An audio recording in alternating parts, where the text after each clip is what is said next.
Is Fernando Mendoza the next Joe Burrow? What's up? This is Technically Correct with Tyler Bischoff, and on today's show, Mendoza Mania. Is Fernando Mendoza going to be the Raiders' savior? And is Max Crosby going to ask for a trade, or is he going to be convinced that Mendoza is the savior? And the Raiders are casting a wide net in their coaching search.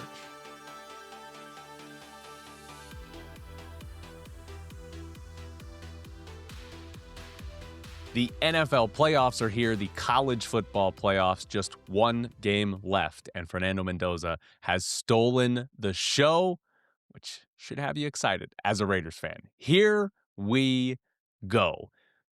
You should be feeling good about Fernando Mendoza and what's happened in the last two playoff games for Indiana. It's the big number is 8 touchdowns and 5 incompletions in the playoffs against Alabama and Oregon.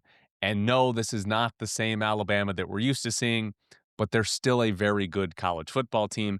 And Oregon's defense is phenomenal. I mean, Oregon's defense was excellent this year, and Fernando Mendoza had no issue, right? And the funny thing is the games have been such big blowouts that Mendoza hasn't thrown for 200 yards in either of these games. He's only thrown the ball 36 times through 2 playoff games. The volume is like crazy low, but there's 8 touchdowns and 5 completions. It's pretty insane. And Indiana, they're 15-0. They're blitzing everyone with the Heisman quarterback. And what's happened, you saw it on the broadcast if you watched Indiana and Oregon. You might have seen somebody like Vinny Bonsignore of the Review Journal tweet about it, that Fernando Mendoza is the next Joe Burrow. Vinny Bonsignore even called Mendoza a generational talent. Now, I want to make one thing really clear.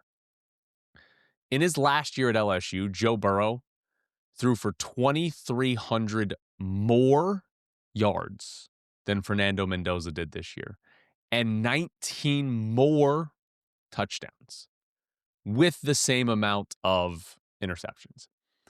Comparing Fernando Mendoza to Joe Burrow, it's wrong, right? It's insane, especially knowing what Joe Burrow has done in the NFL. It's not like he had this great college career and then failed in the NFL. He's a top 5 quarterback in the NFL. So making that comparison is pretty insane.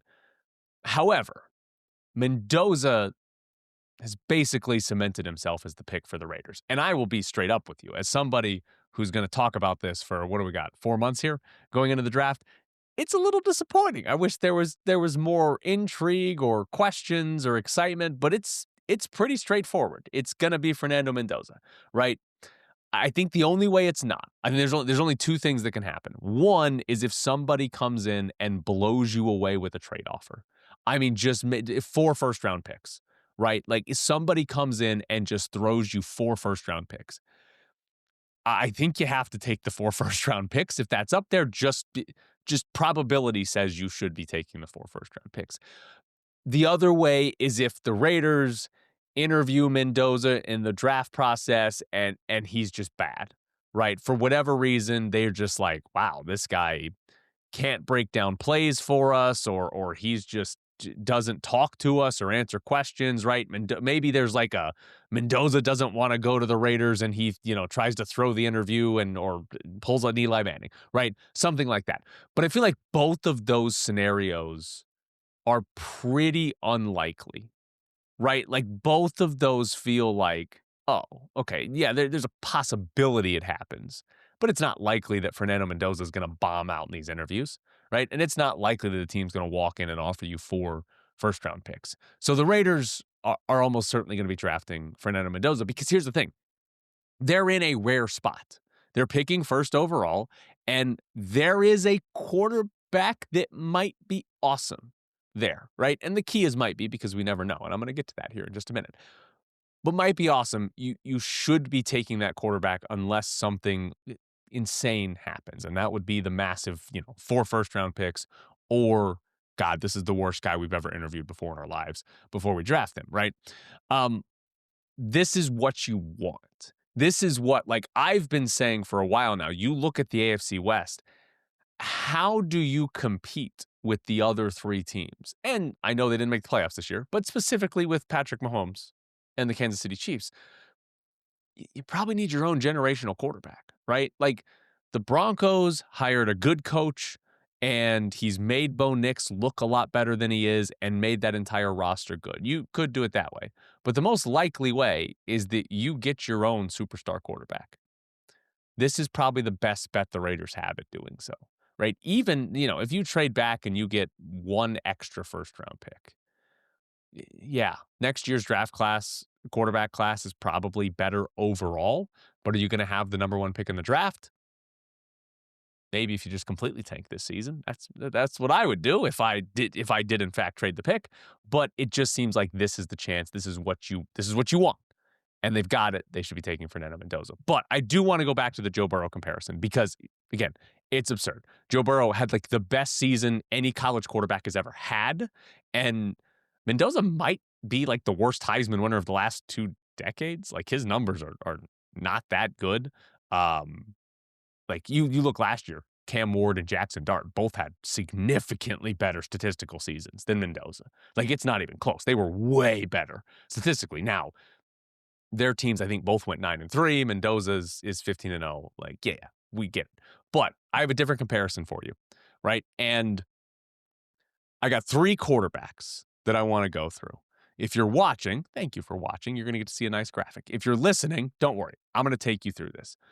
First quarterback here, of these 3, first quarterback here, completed 73.5% of his passes. And by the way, these are all college quarterbacks. These are all quarterbacks in the top 5. Obviously, one of them is going to be Mendoza, so one that's projected to go in the top 5. They're actually all top 2 or projected to go top 2. And these are all their final year of college before they got drafted. First player completed 73.5% of his passes at college. He threw for 3,600 yards. His yards per attempt was 11 even. He had 33 touchdowns and 3 interceptions. The second player completed 73% of his passes, threw for 3,300 yards, 9.4 yards per attempt, 41 touchdowns, 6 interceptions.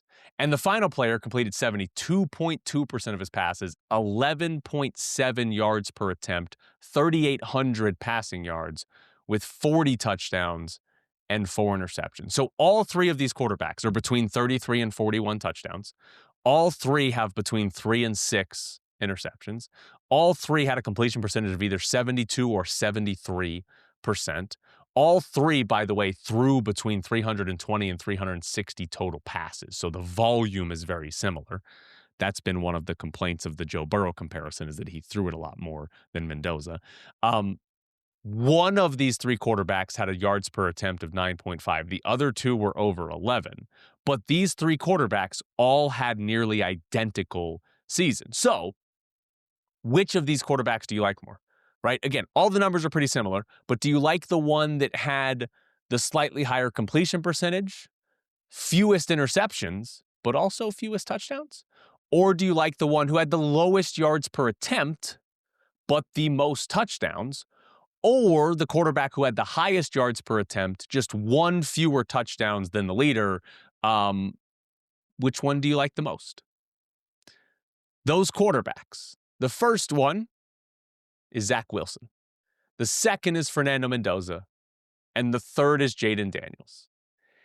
And if you look at their college careers, there are big similarities, right? Obviously, their final year of college are nearly identical statistically. But all 3 of these quarterbacks really only had 1 awesome year at college. All 3 of them were in college for multiple years, had okay seasons, and then a monster final year, right? Zach Wilson had 2 and Fernando Mendoza had 2. They're very similar. Jayden Daniels was at Arizona State, had a decent year, then transferred. All of his teammates hated him, ended up at LSU, played 1 year where he was fine, and then had his monster year. So he had more time there. But all 3 of these guys were in college for multiple years, were okay. They weren't bad. Were okay, and then had this monster season at the end, and all 3 of them basically identical. The point of all of this is not to tell you that Fernando Mendoza is going to be Zach Wilson. And it's not to tell you that he's going to be Jayden Daniels. The point of all of this is to tell you we don't know if Fernando Mendoza is any good. He didn't have some unbelievable season that's an all-time great college football season like Joe Burrow. He, again, didn't even have a season statistically as good as Jackson Dart and Cam Ward did last season, right? Mendoza doesn't have this amazing prospect background or collegiate play, right? He was at Cal for 2 years. He was fine, but wasn't anything special. He only threw 16 touchdowns last year. He doesn't have anything in his background before this season where you would say, okay, well, he was going to be a top prospect. We were just waiting on him to break out. No, until 3 months ago, Fernando Mendoza, did anybody even think he was going to get drafted? I mean, before he got to Indiana, when he was at Cal last year and threw 16 touchdowns, would he have gotten drafted if he had been able to come out that year?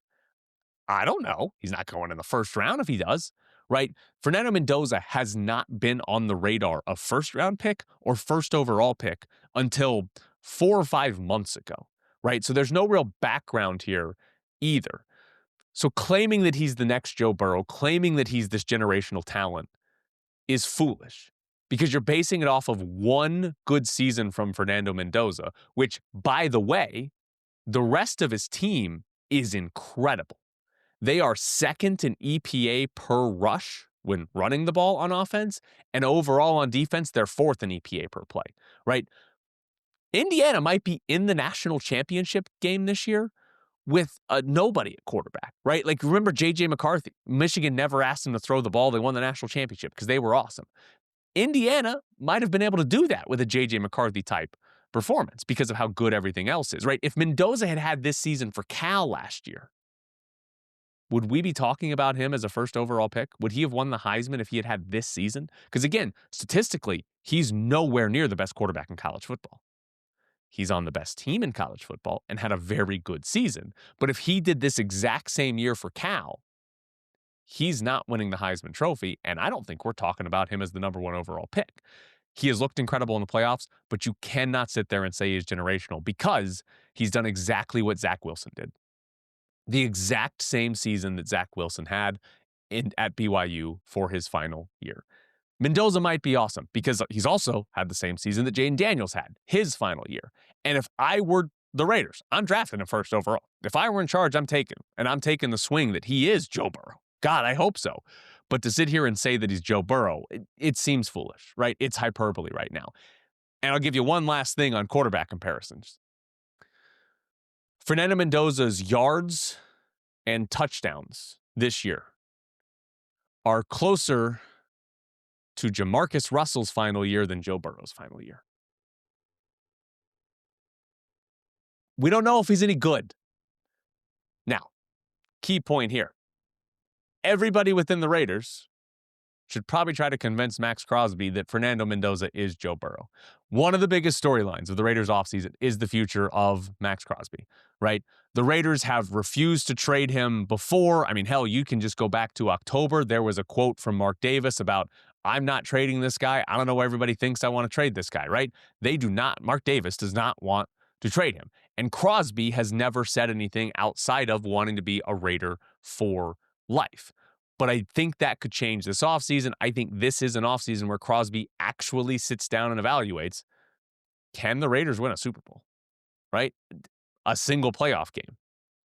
And if not, if he doesn't think so, he should probably ask for a trade. I think this might be the offseason he actually does that. Now, does Fernando Mendoza convince him? Does Crosby watch college football? I don't know. Do you think he does? But does Fernando Mendoza convince him, right? Is this the thing that's different for the Raiders in his career? Because Crosby has known pretty much nothing but failure as a team since he's been in the NFL. There's been one playoff appearance, and that was the year that John Gruden resigned, got fired, and Rich Bisaccia came in, and it was a mess of a season. They managed to go to the playoffs, right? Max Crosby doesn't know. He's seen regime change after regime change, and it's always gone poorly. They've never had the number 1 overall pick, though. So is that the difference that Crosby sits back and say, okay, this is actually going to be different? And, hey, we could be the Jaden Daniels Commanders, where in year 1, they had this huge turnaround and they were playing in the NFC Championship game. Or at the very least, the Drake May Patriots, right? Took till year 2, but they're in the playoffs as the 2 seed in the AFC. Does Crosby buy into that? Does he believe in that? Obviously, the new head coach will have a bit of an emphasis or a bit of a point to what he believes in as well, right? Does he believe in that? Because the general manager, John Spytek, said it was a rebuild. He basically said, sure, it'd be nice to win 10 games next year, but that's not the goal. So the GM is not expecting a playoff push. That's not happening, according to the GM. So if Crosby believes that, then he's got to believe there's no playoff run coming. There's no Super Bowl run coming. So you ask for a trade. And if John Spytek thinks this is a multi-year rebuild, like he said, he should want to trade Max Crosby. Because Crosby's going to be 29 when next season starts. If it's a multi-year rebuild, then we're talking about, okay, Crosby is 31 when you are potentially going to be good enough to win. Is Max Crosby still a top 5 defensive end in football when he's 31? He might be. It's possible. But odds are no, right? Odds are Crosby's got 1 or 2 years left at this high level and then starts to decline. So if you're not planning to win in the next 2 years, when it's the most likely end of Crosby's peak, you should be trading him to try to get a bunch of assets that can help you in 3 years. Because in theory, you draft well, and I know that hasn't happened around here recently, but if you draft well, or more than recently, if you draft well, then hey, in 3 years, those picks, those players, they start to enter their prime, and then you set up a run, in theory, by then. So if Spytek is truly rebuilding, he should want to trade him. Now, big question, does he have the authority to do that? Right? I mean, honestly, we don't know. If John Spytek thought my best option is to trade Max Crosby, can he do that? Or does Mark Davis say, no, you're not doing that? Or Tom Brady, right? Whoever it is, right? Don't know, right? That's a decision. Like Spytek's the GM. It sounds nice, but it definitely feels like hiring a head coach, drafting a quarterback, and potentially trading Max Crosby are all decisions that are going to be taken out of Spytek's hands. So we'll see. But Mendoza's been great, good enough to where we're like, oh, Crosby, does he see that? Does he want to stick around? And if you're the Raiders, unless something just wild happens, you're taking Fernando Mendoza at 1 overall. He's been that good in the college football playoffs. By the way, I went to the Fiesta Bowl. If you want to hear about that, check out my Patreon. Patreon.com/technicallycorrect with Tyler Bischoff is where to go if you want to support the show. If you want to hear about the Fiesta Bowl, we're going to have a lot of fun content there. That's the goal. We're going to try out a bunch of different things here to start and see what people like, see what you guys want more of. But that is up at my Patreon. So patreon.com/technicallycorrect with Tyler Bischoff is where to go. Also, great news.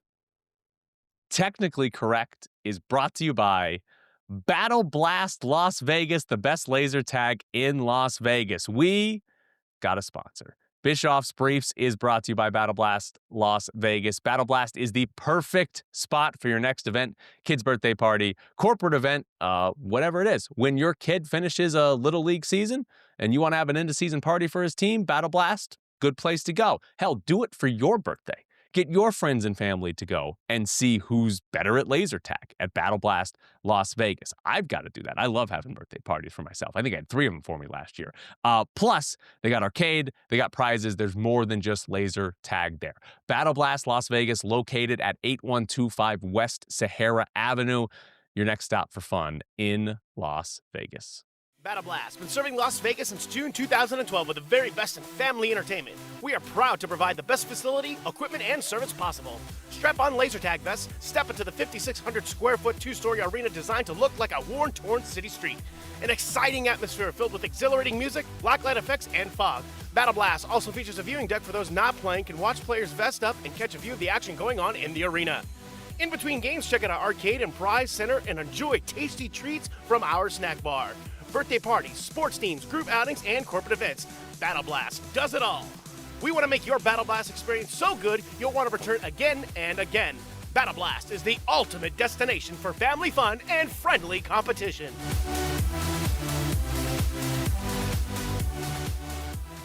The Golden Knights beat the Sharks 7-3. They scored 7 goals again against the Sharks. The dominance for the Golden Knights over San Jose is insane. They swept them this season. They have swept the Sharks in 3 straight seasons. That is 11 straight wins over San Jose. The Golden Knights have gone 1,018 days without losing to the Sharks. And they don't play again. The season series is over, which means that number is going to get bumped up to at least like 1,200. Depends on when the first game is next year and whether they win or lose or not. But that streak is going to get to 1,200. The last Sharks win. These teams are in the same division. They play 3 or 4 times every year. The last Sharks win was March 30th of 2023. I don't understand how they can't beat the Golden Knights just once. Just one time? Is that going to happen? Apparently not. The Golden Knights this year scored 22 goals against San Jose. That is the most in a single regular season by the Golden Knights against an opponent. One caveat there, in 2021, they played the shortened regular season and they just played divisional opponents, so they played everybody like 8 times. That doesn't count because they played them 8 times. They scored 34 on St. Louis that year. Ridiculous. But this is the best goal scoring the Golden Knights have ever had against one opponent in a single season. This year, 15% of the Golden Knights' goals are against the Sharks. They've only played 9% of the games against the Sharks, right? Their season high is 7 goals. They've done it twice against this team. I do not understand how the Golden Knights do this to the Sharks every single time. And honestly, how the hell have the Sharks beat anybody else? Like, I'll be honest, I haven't watched the Sharks play except against the Golden Knights, but that team sucks. I mean, they are horrendous defensively. Like, they give up everything through the neutral zone, in the defensive zone. They're bad. They're awful. How do they have wins? They have more wins than the Golden Knights do this year. I don't get it. They're like in a playoff spot. I don't understand. I don't know how these other teams are losing to the Golden Knights, or excuse me, to the Sharks. It's insane. You watch them against the Golden Knights, you're like, that's the worst team that's ever played hockey before. Nope.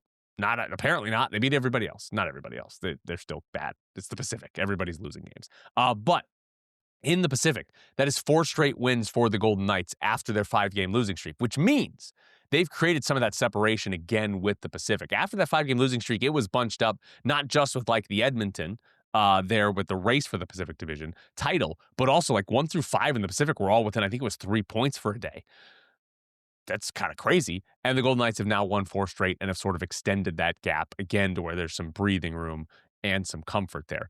In this game, by the way, Tomas Hertl had 5 points. He also got hit in the face with a puck and had 2 more points after that. Jack Eichel scored twice. Shea Theodore's back. He scored since coming back. The Golden Knights are much better with those 2 specifically back in the lineup.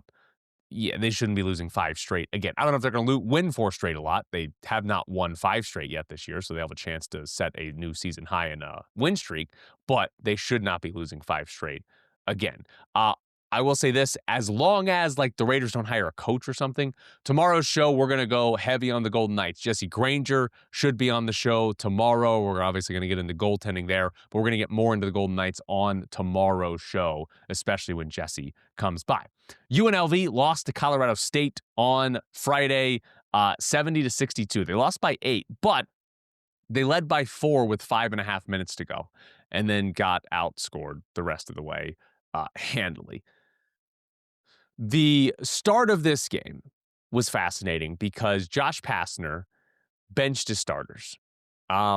He had a new starting lineup for this game. He sat Jacob Benarby, brought in Emmanuel Steffen into the starting 5. And that lineup did not work. They played 3 minutes and 47 seconds together, and they were down 6-0. They had 3 turnovers. Pastner, full sub, 5 new subs into the game. And the new subs made it 10-9. They took the lead at 10-9. So they came in, played well, and gave UNLV a chance, basically. But that lineup did not work, and Pastner had to bench them all just to get some playing time, quality playing time, I should say, out of somebody. But here's the issue. Jacob Benarby is unplayable. There's a reason he got benched for this game, and it's because in the previous game against Wyoming, Jacob Benarby was horrendous. The whole team was horrendous, but Benarby was just awful at everything. And then in this game, Jacob Bernardi was bad again. And specifically towards the end, we are in a tie game in the final 2 minutes. Colorado State runs a back screen. Jacob Bernardi does not give any help, and they give a wide open layup. So they're losing. They come down on offense. Jacob Bernardi gets the ball, goes up for a layup, stripped, loses the ball. Then they come down. The very next possession, Jacob Bernardi in help side defense fouls a guy. It's an and one. He fouls out of the game. Tie game with 2 minutes left. 3 terrible Jacob Bernardi possessions back to back to back, and now they're down 5. He's not playable. But Jacob Bernardi had to be in the game because Kamani Hamilton and Emmanuel Stephan had fouled out. Hamilton at least played 21 minutes. Emmanuel Stephan fouled out in 12 minutes. Those two can't stay on the floor, which means Jacob Bernardi has to play because UNLV, they don't actually have the quantity of bodies. Like Jacob Bernardi kind of does have to play in that scenario, but they also, they don't have anybody better if those two are not on the floor. And Emmanuel Stephan is kind of showing us that he can't play longer than 12 minutes. Kamani Hamilton, it hasn't been a problem the entire year, but Kamani Hamilton has had significant foul trouble issues, and we've seen this before where his minutes end up getting limited.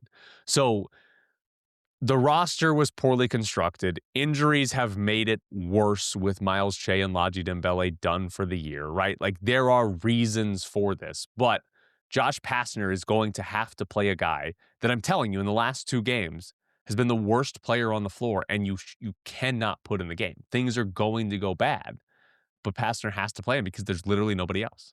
They're going to get in foul trouble. There is nobody else to go to. UNLV is 7-8 this season. They're now 2-2 in the Mountain West after losing 2 straight. They're only projected by Ken Pom. They're only projected to be favored in 3 more games. It's both San Jose State games and 1 Air Force game, 1 more Air Force game. There are some games, again, where it's like a 49% chance they win, 48% chance they win, where, they're going to be a point or 2 underdog. But overall, they're not going to win very much more this season. They'll probably win more than this, but there is a chance they finish the year with 10 wins, right? 11-12 is probably going to be in the ballpark if things stay true. Now, we've seen them go to Memphis, go to Stanford, play really well, and sort of walk away thinking, oh, okay, what is this team? They'll probably do that a couple of times. We'll be talking about a win over Boise State or something like that at some point this year, but there's probably not going to be too many of those, and this is going to shape up to be a really, really bad record for UNLV. Now, in the WNBA, the CBA expired over the weekend. The WNBA and the Players Association did not agree to a new CBA. They had extended their deadline to January 9th. I would have to assume that they are not very close because they did not extend the deadline again, right? Like they extended this deadline 2 times already. And I would assume if they thought, oh, we're getting close to our proposals matching here, that they would have done another month or 2 weeks extension to just get this thing done. But because they didn't, I'm assuming they're both very, very far apart. And the concessions that either side is going to have to make to get this to work, neither side is close to making those concessions. Timing-wise, mid-May is when the season started last year. So obviously there's some preseason that goes into that. There's off season. They are putting a moratorium. They're delaying free agency right now. So there's an off season that has to happen, a draft that has to happen, and then preseason, and then the season starts in mid-May. But in theory, there's time, right? Like you don't have to have an agreement done by the end of January for anything to happen at the normal time. So there's time. And it's not the end of the world if you have a shortened season by 5, 10 games, something like that. So there's time for this to happen, but they seem far enough apart that missing games almost seems inevitable at this point. Like it really does. So we'll see what happens. We've talked on this show plenty about the proposals, the different proposals, and what they disagree on. It's player salary, right? How much do the players want versus what the owners claim they would lose in money if they gave them that much. So we'll see what other proposals there are and how close they actually come. But I would guess that they are going to miss some games. UNLV football news, some transfer portal news. UNLV has a new wide receiver, Taz Reddix from Oregon State. He had 30 catches last year for 391 yards. He was their third leading receiver, I should say. UNLV, their top receivers from last year, right? Troy O'Meara's in the transfer portal. I don't know how he's in the year of eligibility, by the way. He's been in college for like 6 years. Day Reynolds and JoJo Earl, I believe, are out of eligibility. Who am I forgetting? Jaden Bradley. I'm an idiot. I forgot to double check that. I saw on Reddit that he was in the transfer portal. Did not see that anywhere else, though. And I normally would not believe Reddit. So I forgot to check on that. But Jaden Bradley, maybe he's in the transfer portal. He's already been playing for 5 years as well. So I don't know. But the point here is that UNLV's wide receiver room is going to look drastically different next year, right? They need wide receivers. Taj Reddick comes in. The interesting part on this is like, Oregon State is the UNLV level now, right? Like I know they've got more money over there, but it's not like Oregon State's playing at this high level where you're like, oh, their schedule's way better and dropping down. No, they're at the UNLV's level. So 30 catches for 391 at Oregon State, probably what you expect to happen at UNLV. Now, the offensive environment should be better, so I do think those numbers will be higher. But is he going to have this significant jump like we saw with Calandria or like maybe we're projecting with Jackson Arnold? No. But we'll see where he fits in the wide receiver room. Hell, there's a chance he's the number one guy and he has a 1,000-yard season. So we'll see where he projects in there because this wide receiver room is pretty volatile for the time being. Also, UNLV got a long snapper out of the transfer portal, which is hilarious. One of the best transfer portal additions for any school is a long snapper. Tyson Jacobson from Eastern Washington.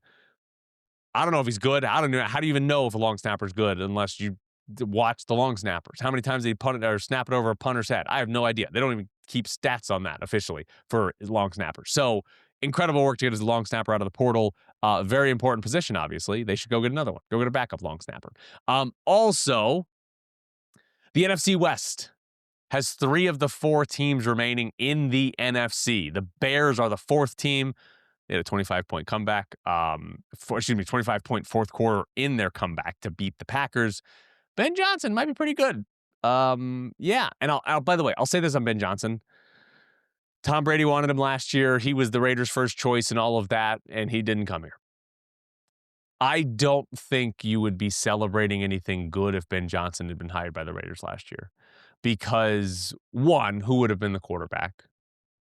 Might not have been Geno Smith, but even if it was Geno Smith, I think Ben Johnson's offense with Geno Smith would have looked a lot better.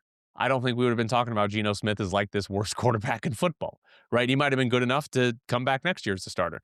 But what I do feel confident saying is that the offense would have been good enough to not get the number 1 pick in the draft.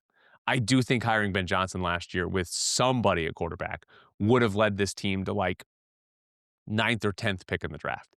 And you're not getting Fernando Mendoza, and you might be going with Geno Smith again and stuck in purgatory. So Ben Johnson looks good. Yes, it sucks, but I don't actually think it's the end of the world, especially because the Raiders fired Pete Carroll after 1 year and will get a chance to hire somebody new this season.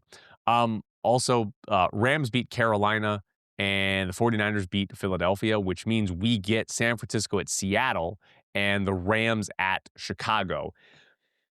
I feel like we're getting Seattle, LA in the NFC title game, but to be completely honest, who's best of those teams? Who's best of anybody that's left in the playoffs, right? This feels like the most wide open postseason that we've actually had. On the AFC side, we still have Houston and Pittsburgh tonight, so we'll see who comes out of there. But we got a great Buffalo-Jacksonville game. The Bills are going to have to go to Denver. But I want to say this. Liam Cohen's good, right? Like, that's a good head coach. And Trevor Lawrence is good enough as a quarterback that they're going to be good for a while. I guess there's the McDaniel Tua possibility, but I feel like they're going to be pretty good. That they're going to be legitimate contenders to win that division for quite a while. The other part of this, he's going to get killed for it. Josh Allen, if they don't win the Super Bowl, or I should say maybe at least make the Super Bowl, if they make it and lose the Rams, but if they don't get out of this AFC, it means you're either losing to Bo Nix in Denver or somebody like Drake May in New England, right? Like, you're going to lose to a quarterback that's worse than you. He's going to get killed for that.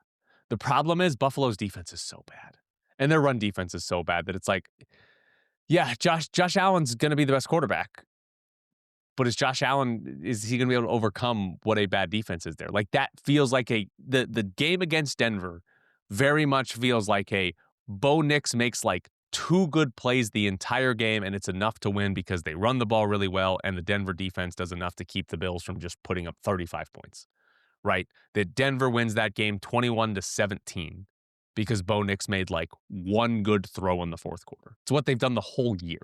That's what feels like happens there. So NFL playoffs are here. It's a lot of fun. So we'll see who actually wins. But again, I don't know who's winning that side either.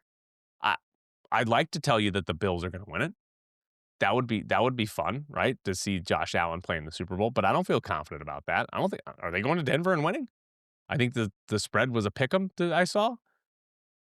It's the most wide open I feel like the NFL playoffs have ever been. But this has been Bischoff's Briefs, which is brought to you by Battle Blast Las Vegas, the best laser tag in Las Vegas. Host your next birthday party at Battle Blast. You can book the party package. You'll get a private party room, dedicated private host, pizza, soda, arcade tokens, and obviously laser tag. You can also add on a game for adults. Or just, again, book your own birthday party there. It's Battle Blast Las Vegas, located at 8125 West Sahara Avenue. Battle Blast Las Vegas, your next stop for fun in Las Vegas.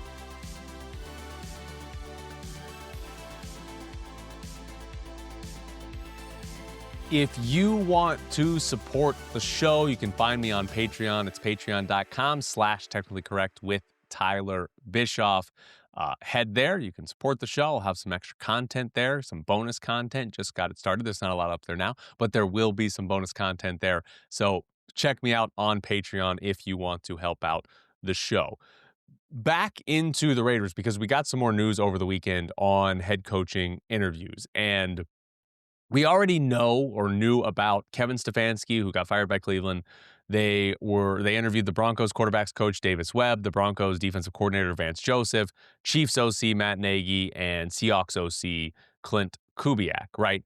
But the upcoming ones, Mike LaFleur, that is the Rams offensive coordinator. They're also going to interview the passing game coordinator of the Rams, Nate Scheelhaas, plus Packers defensive coordinator Jeff Hafley and Panthers defensive coordinator Algero Avero. So those are all your candidates, at least that have been reported, most of that by Adam Schefter and Ian Rappaport. That is 6 offensive-minded candidates and 3 defensive-minded candidates. I'm going to say it over and over until they hire a head coach. Hire an offensive mind. You should be trying to find your offensive mind that matches with Fernando Mendoza, that can take Fernando Mendoza for the next 3+ years and turn him into something special. And obviously, if it works, longer than 3 years. But that is what you should be trying to do. Because part of the issue is if you hire a defensive-minded head coach, might be a good coach, might be the best coach available, whatever. The problem is you have to hire an offensive coordinator. And so you have to then get the head coach right and the offensive coordinator right to give Mendoza a chance at being good. And if you get the offensive coordinator position right, you get it 2 right, you lose that guy pretty soon, and now you've got to go hire somebody else again. I would not hire a defensive-minded head coach if I were the Raiders. I wouldn't hire a defensive-minded head coach if I was pretty much any team in the league, right? I think a good example is the Tampa Bay Bucks. They lost Dave Canales and Liam Cohen the last 2 years of their offensive coordinators to keep Todd Bowles as their head coach. Right now, which of those 3 coaches would you like to have? If you ranked them, who's third? Because I'm pretty sure it's Todd Bowles. I don't think you want a defensive-minded head coach in the NFL right now. I think you want an offensive-minded head coach, especially when you have the first overall pick. Now, the Packers apparently might fire Matt LaFleur. Hell, they might do it by the time you listen to this. If they fire LaFleur, that's a name that if I'm the Raiders, like I think I'm interested in hiring right away, right? Like that's the offensive play caller that makes quarterbacks look better. And I know the Packers were disappointing this year, right? They lost a bunch of close games. They had the lead in. If you think that's because of LaFleur and coaching, I guess, but I think he's a great offensive coach, and just weird shit happens in football, right? In close games, weird things happen. We just saw it in back-to-back years with the Kansas City Chiefs. They couldn't lose one-score games. This year, they couldn't win them. Did Patrick Mahomes get worse at football? Is Andy Reid a worse coach now? No. It's football. Weird things happen when it's a 3-point game with 90 seconds to go. Green Bay, since LaFleur has been there, has been top half in points every single season. This year was the worst, and they were 16th. So I got to say top half, right? They've been a good offense every single year with LaFleur. They've had years where the quarterback's been hurt this year and still had a good offense. And yes, Aaron Rodgers to Jordan Love, those have been his quarterbacks. Good to amazing quarterback play since LaFleur has been there. But if you're the Raiders, you're hiring a coach assuming Fernando Mendoza is good. If Fernando Mendoza sucks, it's not going to matter who you hire as the coach. He's going to get fired in 2 or 3 years. You're going to be looking for a new quarterback, right? Everything should be, okay, we think Mendoza is good. You don't have to think he's great, just good. And if you think Mendoza's good, you want the the play caller that makes good great. And if he's great, you want the play caller that makes great top 5 in the league. That's what you should want. I think LaFleur can be that if he were to get fired by the Packers. So we'll see if the Packers actually do it. But if he does, I think he should shoot to the top of the Raiders list. Somebody that I don't think should be at the top of the Raiders list is John Harbaugh. Not because I don't think John Harbaugh is a good coach. But according to Jay Glazer, John Harbaugh was taking the weekend to narrow down his choices to 3 or 4 teams, and then he was going to go interview for those jobs. He was not going to just interview for all of the open jobs in the NFL. So, curious, will the Raiders be one of those 3 or 4 spots? Assuming they're one of the teams that reached out to him. I would have to guess all of the teams that have an opening, except the Ravens, would have reached out to him. Are the Raiders an attractive spot for Harbaugh? You have the number 1 pick, and you, in theory, have Fernando Mendoza. Max Crosby is here for now, but the general manager did just say they are rebuilding.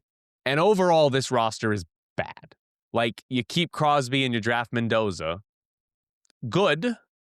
There's a lot of holes that have to be fixed, right? Is that attractive to Harbaugh? Right? I don't know. I don't know if it is. I think the big problem here, outside of hiring a defensive-minded head coach and everything I just said about you want the offensive guy, I think the big problem I would have is that it's the same exact logic as hiring Pete Carroll. Why are you hiring John Harbaugh? It's because he had a lot of success and this sustained culture of winning, which is exactly why they hired Pete Carroll. That's what they thought Pete Carroll was bringing to the Raiders, and it did not work. And if you hire Harbaugh, you're basically hiring the same exact guy 2 years in a row when you should be rebuilding. And that would bring me to the other part. Would Harbaugh rebuild? Or would Harbaugh walk in and say what Pete Carroll said, we're winning 10 games. All I know is to win 10 games. We're not rebuilding. That's what we're doing. And I feel like Harbaugh might be a big enough name that Mark Davis gets enamored with it. And he might have been, okay, let's rebuild. But then he gets John Harbaugh and he says, we don't need to rebuild. We have John Harbaugh and the number 1 pick. We can do this right away. So I would not hire him. There are a lot of things that are scary there, not mainly Mark Davis, but I would not hire him. That would not be the coach that I would be after if I were the Raiders, even though he might be the best coach available. It's not the type of coach that I would want with Fernando Mendoza and the state of the roster, the state of the franchise, and the realistic timeline to contending.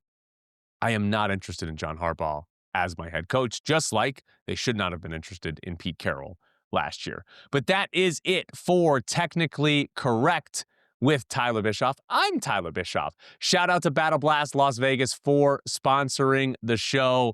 Very excited to have Battle Blast Las Vegas sponsoring the show. So check out Battle Blast Las Vegas, and we will see you tomorrow.